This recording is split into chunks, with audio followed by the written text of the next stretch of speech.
This is Democracy Now!, democracynow.org, The War and Peace Report. I'm Amy Goodman. And I'm Juan Gonzalez. Welcome to all of our listeners and viewers around the country and around the world.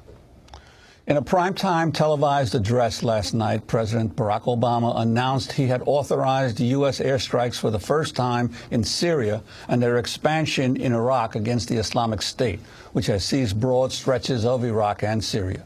He vowed to hunt down militants from the Islamic State, quote, wherever they are. Obama also announced he is sending 475 more U.S. military troops to Iraq, bringing the total to 1,600.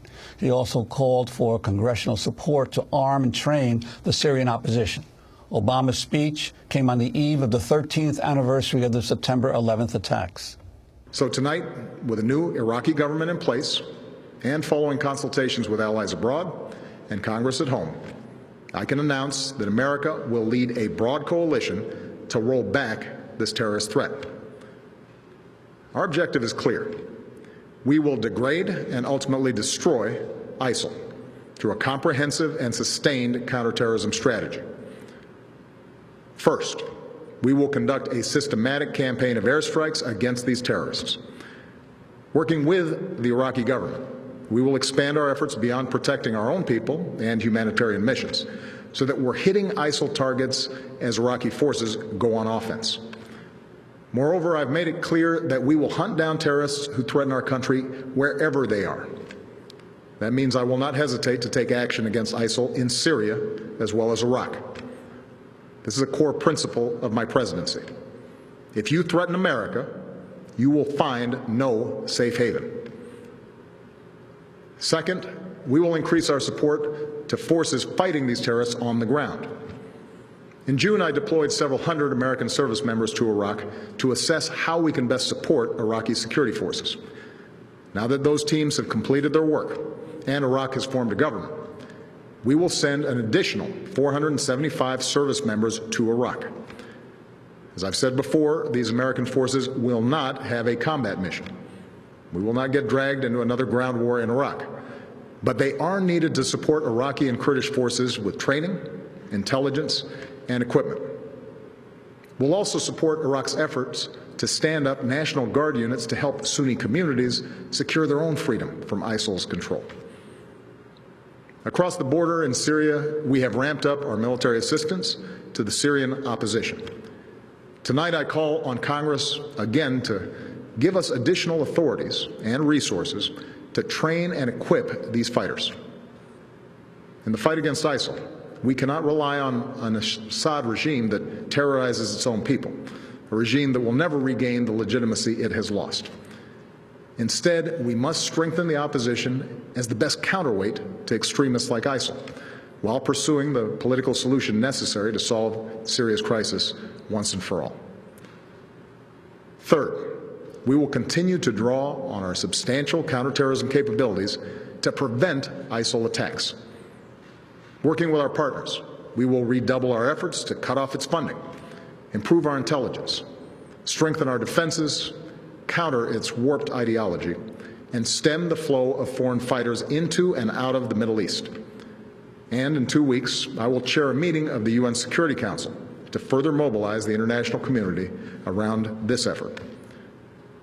Fourth, we will continue to provide humanitarian assistance to innocent civilians who've been displaced by this terrorist organization. This includes Sunni and Shia Muslims who are at grave risk, as well as tens of thousands of Christians and other religious minorities. We cannot allow these communities to be driven from their ancient homelands. So this is our strategy. And in each of these 4 parts of our strategy, America will be joined by a broad coalition of partners. To talk more about President Obama's speech, we're joined by 2 guests. Peter Galbraith is former U.S. ambassador to Croatia. He's worked on issues involving Iraq since the 1980s and is a former advisor to the Kurdistan regional government. He testified before a subcommittee of the House Foreign Affairs Committee on Wednesday, currently a senior diplomatic fellow at the Center for Arms Control and Nonproliferation.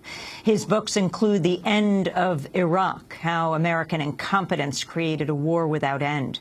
He joins us from Washington, D.C. In Chicopee, Massachusetts, we're joined by Vijay Prashad, professor of international studies at Trinity College, author of several books, including Arab Spring, Libyan Winter, and most recently, The Poorer Nations, A Possible History of the Global South. Vijay Prashad is also a columnist for Frontline, where he's been writing extensively about the Islamic State.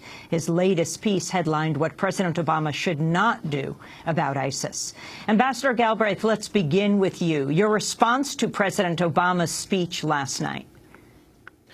He outlined a strategy, and I think the strategy has a good prospect of accomplishing the goal of degrading ISIS. But I don't think it's capable of destroying ISIS. So let's look at the parts of it. Airstrikes are effective when there are forces on the ground, and that really is the dilemma. Inside Iraq and Syria, there are three main forces that you could be supporting.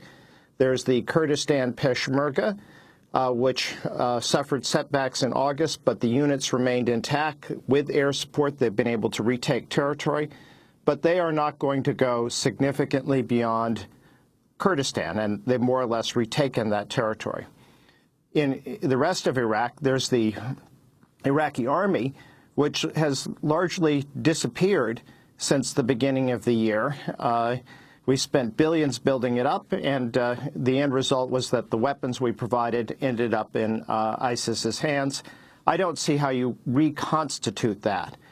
The president's talking about supporting local forces, and that, in theory, could be effective in the Sunni areas, but it's going to be hard to get them set up, given that ISIS is there, and also that they would have to work with a government that Sunnis absolutely don't trust. They don't see a big difference between al-Abadi and his predecessor, Maliki. And in Syria, the problem with supporting the Syrian opposition is that we don't really have a good feel for who all these people are, and they really have no prospect of defeating Assad, and we don't really know if we can rely on them to fight ISIS, with the exception of again, in the Kurdish north, the YPG, the Syrian Kurdish military, they have been fighting ISIS for well more than a year, and at least have been holding their own. Vijay Prashad, I wanted to ask you your reaction to the president's speech and his new policy, and also this whole idea of asking Congress to finance the retraining once again, or creation of a new Iraqi army after the last one that the United States spent billions on training has basically disintegrated. Well, I found the speech interesting because the details on Iraq were definitely much more significant than the details on Syria. It was very light on Syria for a good reason. At least in Iraq, as Ambassador Galbraith said, there is the possibility of providing close air support to the Kurdish Peshmerga from Iraqi Kurdistan. There's a possibility of providing close air support to whatever remains of the Iraqi army. After all, they did take back the town of Amirli. But in Syria, there is no real easy group to which the United States can give close air support.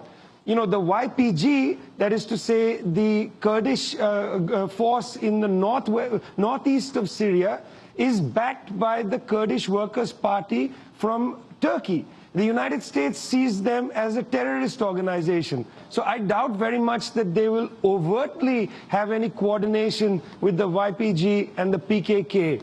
They've already said they will not coordinate with the Syrian government. That's the second force that could be mobilized to attack the ISIS fighters, particularly as ISIS is moving beyond Raqqa toward the homeland of the Kurdish government. The third major force is the other Islamist opposition. And it's important to point out here that just a few days ago, there was an enormous bomb attack on one of the most fierce fighting units among the other Islamists, and that was Arar al-Shams, which lost basically its entire leadership. The Free Syrian Army is basically a shell of what it had been. It's more in name only. So the idea that the United States is now going to outsource the training of a moderate Syrian opposition fighting force to Saudi Arabia has created, I think, a lot of worry in the region, a lot of concern, because Saudi Arabia's own cutout in the Syrian war has been Jaish al-Islam, which is not known for its moderation in any way. So the United States, if it wants to provide close air support to take on the Islamic State inside Syria, has no effective partners. So in that sense, Mr. Obama's speech yesterday was very confusing and was much more rhetoric than actual strategy. We're going to break, then come back to this debate. We're joined by Vijay Prashad, professor of international studies at Trinity College, also by Ambassador Peter Galbraith. Stay with us.